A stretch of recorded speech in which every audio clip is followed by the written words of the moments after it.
بہت پرانے وقتوں کا ذکر ہے جب شہروں کی رونقیں اور حویلیوں کے دستور الگ ہوا کرتے تھے۔ ایک وسیع و عریض حویلی جسے لوگ کستر شاہی کہتے تھے، وہاں بیگم سلمیٰ کی حکمرانی تھی۔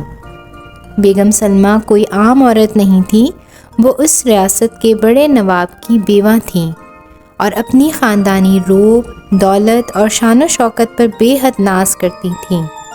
ان کے ماتھے پر ہمیشہ تکبر کی شکن رہتی اور زبان پر حکم۔ ان کا ایک ہی بیٹا تھا، دانیال۔ دانیال حسن و جمال میں اپنی مثال آپ تھا اور طبیعت میں انتہائی رحم دل۔ بیگم سلمیٰ نے برسوں سے یہ خواب سجا رکھا تھا کہ وہ دانیال کی شادی اپنی بھانجی شازیہ سے کریں گی۔ شازیہ حسن میں یکتا تھی مگر سیرت میں اپنی پھپھی کی طرح مغرور اور مکار تھی۔ دونوں کو لگتا تھا کہ دنیا کی ہر شے ان کے قدموں کی دھول ہے۔ ایک روز حویلی کے طویل دروازے کھلے نظر آئے۔ دانیال ایک لمبے سفر سے واپس آیا تھا۔ بیگم سلمیٰ اور شازیہ استقبال کے لیے تیار کھڑی تھیں، لیکن جیسے ہی دانیال سواری سے اترا، سب کے چہروں پر ہوائیاں اڑ گئیں۔ دانیال اکیلا نہیں تھا، اس کے ساتھ ایک لڑکی تھی جس کا نام کشف تھا۔ کشف کا چہرہ چودھویں کے چاند جیسا روشن تھا، آنکھوں میں ہرن جیسی معصومیت تھی۔ وہ گونگی تھی، قدرت نے اسے آواز سے محروم رکھا تھا۔ دانیال نے ادب سے سر جھکایا اور کہا، والدہ محترمہ، میں سفر کے دوران ایک جنگل سے گزر رہا تھا جہاں لٹیروں نے قافلے کو لوٹ کر سب کچھ تباہ کر دیا تھا۔ یہ لڑکی مجھے وہیں ایک درخت کے نیچے سہمی ہوئی ملی۔ اس کا کوئی نہیں تھا، میں اسے وہاں تنہا نہیں چھوڑ سکتا تھا۔ اس کی پاکیزگی نے میرا دل جیت لیا اور میں نے اسے اپنی شریک حیات بنا لیا۔ بیگم سلمیٰ کا رنگ غصے سے سرخ ہو گیا، ان کا خواب چکنا چور ہو چکا تھا۔ انہوں نے حقارت سے کشف کو دیکھا اور کہا، گونگی اور لاوارث، ہمارے شاہی خون میں ایک فقیرنی کو شامل کر لیا۔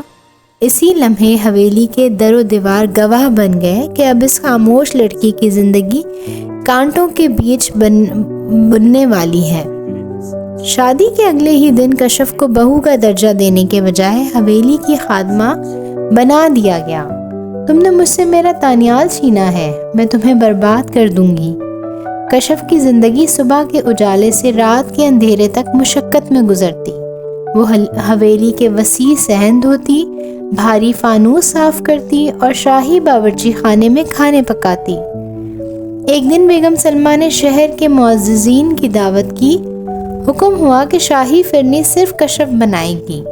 کشف نے بہت محنت اور محبت سے دودھ، بادام اور زعفران ڈال کر فرنی تیار کی۔ خوشبو سے پورا باورچی خانہ مہک اٹھا، لیکن شازیہ تو طاق میں بیٹھی تھی۔ جیسے ہی کشف کسی کام سے باہر گئی، شازیہ کچن میں جا کر پسی ہوئی پھٹکری اور ڈھیر سارا نمک اس میٹھی فرنی میں ملا دیا۔ رات کو جب دسترخوان بچھا اور مہمانوں نے پہلا نوالہ لیا تو سب کے چہروں کا رنگ بدل گیا۔ دانیال نے بھی حیرت سے ماں کی طرف دیکھا۔ بیگم سلمیٰ نے موقع غنیمت جانا اور سب کے سامنے چلا کر کہا، دیکھا آپ سب، یہ ہے وہ لڑکی جیسے میرا بیٹا چاند کا ٹکڑا سمجھ کر لایا تھا۔ یہ نہ صرف گونگی بلکہ بد سلیقہ بھی ہے۔ یہ ہمارے مہمانوں کی توہین کرنا چاہتی ہے۔ اس رات کشف بھوکے پیٹ فرش پر سوئی۔ وقت گزرتا گیا لیکن ظلم کی شدت کم نہ ہوئی۔ دانیال کا دل اب بھی کشف کے لیے دھڑکتا تھا، جس کا اندازہ بیگم سلمیٰ کو بخوبی تھا۔ دانیال کی سالگرہ پر اس نے اپنی بیگم کو چھپ کر ایک سونے کا کنگن تحفے میں دیا۔ کشف کی آنکھوں میں چمک آ گئی۔ اس نے وہ کنگن اپنی پرانی صندوقچی میں چھپا دیا۔